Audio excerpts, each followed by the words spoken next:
और उसने फिर कुछ नुस्खे अता फरमाए कि मुसीबतों में तुम्हें क्या करना चाहिए। मैं उसे कुरान की रोशनी में, अहादीस की रोशनी में आपको समझाता हुआ चलूं। सबसे पहले मुसीबत अगर आती है तो दामने सब्र को थामना चाहिए। सब्र। आकाए करीम सल्लल्लाहु अलैहि वसल्लम ने इरशाद फरमाया कि सब्र क्या है? मिफ्ताहुल फरज, ये कुंजी है, कुंजी। और जब कोई बंदा अल्लाह की तरफ से आने वाली मुसीबत पर सब्र करता है, अल्लाह का शिकवा और शिकायत नहीं करता और ये कहता है मौला अगर तू इसमें राजी तो मैं भी राजी हूं, तो मौला फरमाता है बंदे अब तू तन्हा नहीं, मैं तेरे साथ हूं। इन्नल्लाह मअस साबिरीन। सब्र करने वाले के साथ अल्लाह है। सब्र करने वाला तन्हा नहीं होता। सब्र करने वाले के साथ अल्लाह की नुसरत होती है, अल्लाह की रहमत हुआ करती है। मेरे प्यारे आका सल्लल्लाहु ताला अलैहि वसल्लम के प्यारे दीवानों, जज़ा और फज़ा से रोकना, दामने सब्र को थामे रखना, अल्लाह की बारगाह में गिरियोजारी करना, अल्लाह से मदद तलब करना, अल्लाह के मकबूल बंदों के वसीले से दुआ करना। और मैं दुआ के हवाले से भी बताऊंगा, क्या दुआ से भी मुसीबतें टलती हैं, बल्कि क्या दुआ से भी जन्नत मिलती है? तो हाँ, दुआ से भी जन्नत मिलती है। ये भी मैं आपको इंशाअल्लाह हदीस की रोशनी में समझाऊंगा, बात अच्छी तरह आपकी समझ में आ जाएगी। मेरे प्यारे आका सल्लल्लाहु अलैहि वसल्लम के प्यारे दीवानों, तो दामने सब्र को थामो। सब्र जब इंसान इख्तियार कर लेता है तो सब्र कोई मामूली चीज नहीं है। और यहां एक छोटी सी बात और भी अर्ज कर दूं, सब्र बुज़दिली नहीं है, सब्र ताकतवर का नाम है। सब्र मजबूरी का नाम नहीं है, सब्र कुव्वत का नाम है, सब्र ताकत का नाम है। अगर ये ताकतवर चीज ना होती तो कभी रब ये न फरमाता इस्ताईनु बिस्सब्र वस्सलाह, सब्र और नमाज से मदद मांगो। नमाज भी ताकतवर है और सब्र भी ताकतवर है। मैं आपसे पूछना चाहता हूं, हजरत इमाम जाफर सादिक रदी अल्लाह तआला अन्हु का एक कौल आपकी समातों के हवाले करूं। इरशाद फरमाते हैं, जो कुछ तेरा जाय हो गया तेरे रोने से वापस मिलने वाला नहीं। जो कुछ तेरा चला गया तेरे रोने से वापस मिलने वाला नहीं। और जिस चीज पर तू इतराता है जो तेरे पास है, जिस चीज पर तू इतराता है जो तेरे पास है, वो मौत तुझसे सब छीन लेगी, तेरे पास रहने वाला नहीं। यानी एक इंसान के पास दुनिया की सारी चीजें मौजूद हैं और वो ये समझता है कि मेरे पास ये है और इतरा रहा है। इमाम जाफर सादिक फरमाते, मौत आएगी सब रह जाएगा। और अगर तेरे पास कोई चीज थी अल्लाह ने ले ली तो तेरे जज़ा और फजा से तुझे मिलने वाली नहीं। ये अल्लाह का फैसला था, अल्लाह ने ले लिया।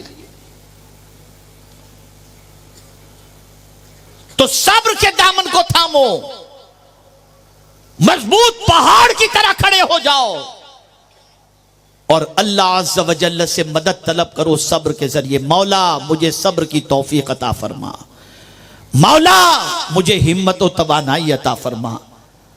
और मैं आपको बताऊं अल्लाह वालों की कैफियत क्या होती। हमको तो माल मिल जाए तो हम खुश होते हैं, अच्छा खाना मिल जाए तो हम खुश होते हैं, नेमतें मिल जाएं तो हम खुश होते हैं, आसाइश मिल जाए तो हम खुश होते हैं। और अल्लाह वालों को जब मुसीबतें उन पर आती थी तो वो खुश होते थे। मुसीबतें आती, जिस तरह से हम नेमतों पर खुश होते हैं वो मुसीबतों पर खुश होते थे। वजह क्या थी? तवज्जो चाहूंगा। वजह ये थी कि नेमतें मिलें, इसमें हमारी तमन्ना भी है। हम नेमतों से मोहब्बत करते हैं, इसमें हमारी खुशी भी है कि हमें नेमतें मिल जाएं। लेकिन मुसीबत कोई नहीं चाहता कि उसे पैर में कांटा भी चुभे, लेकिन अल्लाह अगर चाहे तो मुसीबतें पहुंच जाती हैं। तो तो अब जब किसी अल्लाह वाले को मुसीबत आती तो मुस्कुराते हुए कहते, मौला जिसमें तू राजी उसमें हम राजी, इसलिए कि हम तो मुसीबत नहीं चाहते थे लेकिन तू चाह रहा था, तो जिसमें हमारी कोई चाहत नहीं तेरी ही चाहत है, तो तेरी चाहत पर हम फिदा होने को तैयार हैं और हम खुश हैं कि तूने हमारे लिए मुसीबत का इंतखाब फरमाया। ये अल्लाह वालों की शान। लेकिन वो अल्लाह वाला बनना हमारे और आपके बस की बात नहीं है, हमारे और आपके बस की बात नहीं।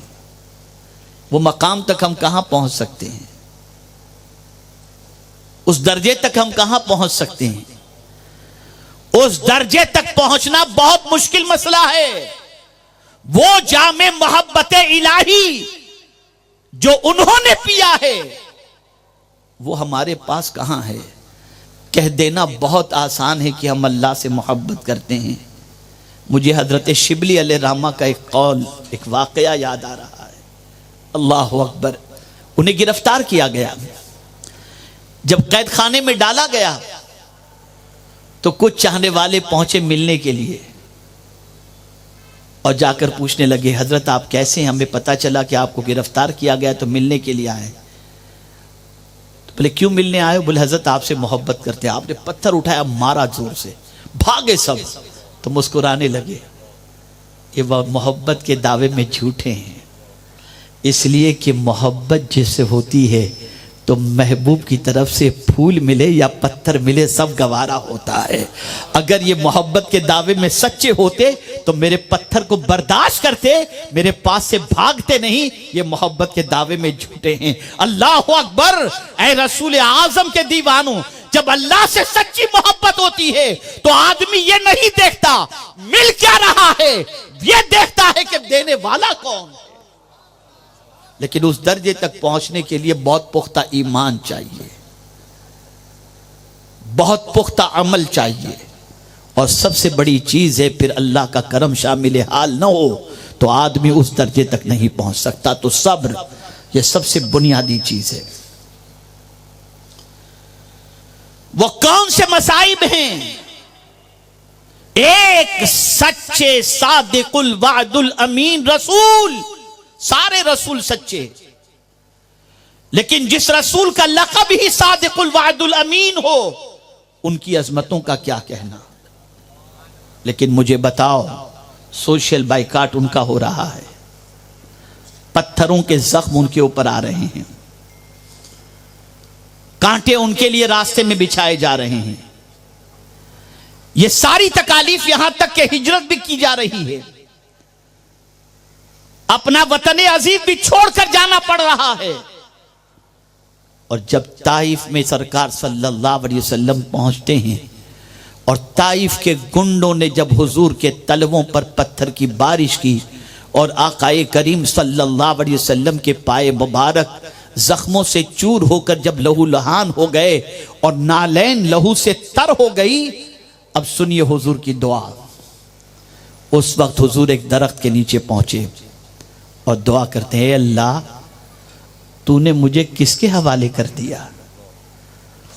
और फिर जो जुमला सरकार ने अर्ज किया, रब्बे कदीर की बारगाह में एक मोमिन को कितना बड़ा हौसला अता फरमाया और पैगाम अता फरमाया। सरकार अपने रब की बारगाह में अर्ज करते हैं, मौला ये परेशानी कुछ भी नहीं है, अगर तू राजी है तो तेरी खुशी के लिए सब कुछ गवारा है। बस मौला तू नाराज मत होना, तेरी नाराजगी में गवारा नहीं कर सकता, बस तू मुझसे राजी रहे। जो भी मुसीबतें हैं वो मुसीबतें मेरे नजदीक कुछ भी नहीं, सबसे ज्यादा अगर मेरे नजदीक कोई चीज है तो तेरी खुशी है। अंदाजा लगाएं, आज छोटे से मामले में मुसलमान ये कहता हुआ दिखाई देता है कि अल्लाह ने तो हमको परेशान, माज अल्लाह पता नहीं क्या क्या कहते हैं। तवज्जो चाहूंगा, दामन सब्र थामो। आपको हमको मुसीबत वही पहुंचेगी जो अल्लाह ने लिख दी है, और अल्लाह ने नहीं लिखी और सारी कायनात मिलकर मुसीबत पहुंचाना चाहे, मुसीबत नहीं पहुंचा सकती। मैं सिर्फ मुताले के बाद, कल ही मेरे साथ जो वाकया पेश आया, मैंने उससे अल्लाह अज़्ज़ व जल्ल की कुदरत और उसके फैसले को मैंने महसूस किया। आप जरा सोचें, कल ख़वातीन के इज्तिमा में मेरी तबीयत की वजह से मैंने प्लान मंसूख किया था कि मैं नहीं पहुंचूंगा, और मरकज पर हफ्तावारी इज्तिमा के हवाले से मौजू का इंतखाब भी कर लिया था, तैयारी भी हो गई थी, अनाउंसमेंट भी हो गया था। प्लान था कि मरकज पर हफ्तावारी इज्तिमा में रहूंगा। यहां का इरादा नहीं था, वहां का इरादा था। लेकिन मौलाना सैयद अमीनुल कादरी साहब की वालिदा की तबीयत के अलील होने की वजह से वो यहाँ तशरीफ़ नहीं लाए, और सुबह 10:15 साढ़े 10 के करीब जो है यहाँ से फ़ोन की बारिश शुरू हुई। जब मेरा फ़ोन स्विच ऑफ या साइलेंट पर, तो मेरे समधी को फ़ोन, समधी का फ़ोन मेरी बेटी को, बेटी का फ़ोन उसकी अम्मी को, और फिर मुझे नींद से जगाया गया। मैं बेदार हुआ, सोचा जाऊं न जाऊं, जाऊं न जाऊं, शशोपंज में था। हुस्ने इत्तेफाक कि जो ट्रेन इससे पहले बांद्रा से चलती थी वो बॉम्बे सेंट्रल से मेरे घर के पास से हो गई, और उसका टिकट पहले से बना हुआ था। हिम्मत किया, आ गया। लेकिन प्लान यह था कि मुझे मुंबई के इज्तिमा में पहुंचकर बयान करना है। मैं यहां सुकून से पहुंचा, आराम से गुफ्तगू हुई, यहां से भी खा पी कर आराम से निकला। एयरपोर्ट पहुंचा तो फ्लाइट डिले। उसके बाद भी उम्मीद थी कि मरकज पर पहुंच जाऊंगा। तो फ्लाइट जब खला में पहुंची तो वहां पर उसको नीचे उतरने का सिग्नल नहीं मिल रहा था, तो ऊपर ही घूमती रही, यहां तक कि 11:15 साढ़े 11 बज गए। मैंने मैसेज कर दिया कि मैं बयान में नहीं आ सकूंगा। मैंने घर पर पहुंचने के बाद मैंने अहलिया से कहा, रब के फैसले को हम और आप नहीं जानते। मैं नहीं चाहता था कि भरूच पहुंच करके खवातीन में बयान करूं, लेकिन मौला चाहता था कि वहां जाके बयान करना है, तो मुझे यहां भेज दिया। और जहां मैं चाहता था कि बयान करूं, मौला ने फ्लाइट डिले करवा दिया। आज तो यहां बयान नहीं करेगा, तो हमारा चलता ही क्या है? हम हो या आप हो, सब कुछ अल्लाह के दस्ते कुदरत में है, और वो बेहतर जानता है जो वो जानता है। हम और आप कुछ नहीं जानते, कुछ नहीं जानते हम और आप। और हम जो चाहे वो हो जाए, मुमकिन नहीं। होगा वही जो खुदा चाहेगा। इसीलिए तो इंशाअल्लाह कहने का हुक्म है। ये भी हम भूल गए। हमें इतना घमंड हो गया अपने ऊपर, अरे कल तो मैं ये कर दूंगा। तू क्या कल करेगा? वो रसूल जिसके इशारे पर चांद के 2 टुकड़े हो जाएं, जिसके इशारे से डूबा हुआ सूरज पलट आए, उस रसूल से रब फरमाता है, वला तक़ूलन्न लिशैइन इन्नी फ़ाइलुन ज़ालिका गदा इल्ला अन यशा अल्लाह। मेरे महबूब, कल मैं ये करूंगा ऐसा न कहो, ये कहो अगर अल्लाह ने चाहा तो मैं कल ये करूंगा। और यहां आदमी, मैं तो ये तीर मार दूंगा और ये आसमान फाड़ दूंगा और ये तारे तोड़ लाऊंगा, पता नहीं क्या। खैर चलिए, सब्र। तो इतनी मुसीबतों की वादियों से हुजूर गुजरे, लेकिन हुजूर को जिस अमल का रब ने हुक्म दिया वो कौन सा अमल है? वास्बिर कमा सबर उलुल अज़्म मिनर रसूल। सब्र करो उस तरीके से जैसे बहुत बड़े हौसले वाले रसूलों ने सब्र किया। जैसा उलुल अज़्म रसूलों ने सब्र किया, वैसा सब्र करो। आज अगर कोई हमारे खिलाफ 2 लफ्ज बोल दे तो तबीयत के अंदर एक अजीब इस्तिराब पैदा होता है, बद्दुआएं देना और पता नहीं क्या क्या होता है। क्या रसूल से सच्चा भी कोई हो सकता है? लोगों ने न जाने क्या क्या कहा, ऐसे लफ्जों के तीर चलाए जिसकी कोई इंतहा नहीं।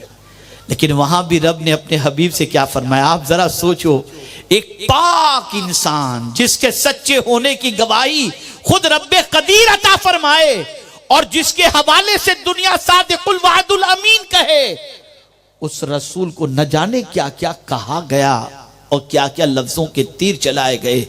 लेकिन उनसे भी हुजूर ने क्या फरमाया? ऐसे टेंशन के मौके पर फरमाया, वस्बिर अला मा यक़ूलून। जो वो लोग कहते हैं ना, उस पर मेरे महबूब सब्र करो। सब्र करो। तो सब्र बहुत कुव्वत वाली चीज का नाम है। बेसब्री से बचो, दामने सब्र को थामो। और ए रसूल आजम के दीवानों, ये सब्र इतना बड़ा अमल है कि सारी तस्बीह से बढ़कर मौलाना रूम फरमाते हैं कि सबसे बड़ी तस्बीह सब्र है। इसलिए कि हर अमल का अज्र मुकर्रर है, 1 का 10 गुना, 700 गुना, 1,00,000 गुना। लेकिन सब्र ऐसी तस्बीह है कि इसका अज्र अल्लाह फरमाता है, इन्नमा युवफ़्फ़स साबिरून अजरहुम बिग़ैरि हिसाब, कि बेशक सब्र करने वाले को अल्लाह बेहिसाब बदला अता फरमाता है। ये वो अमल है।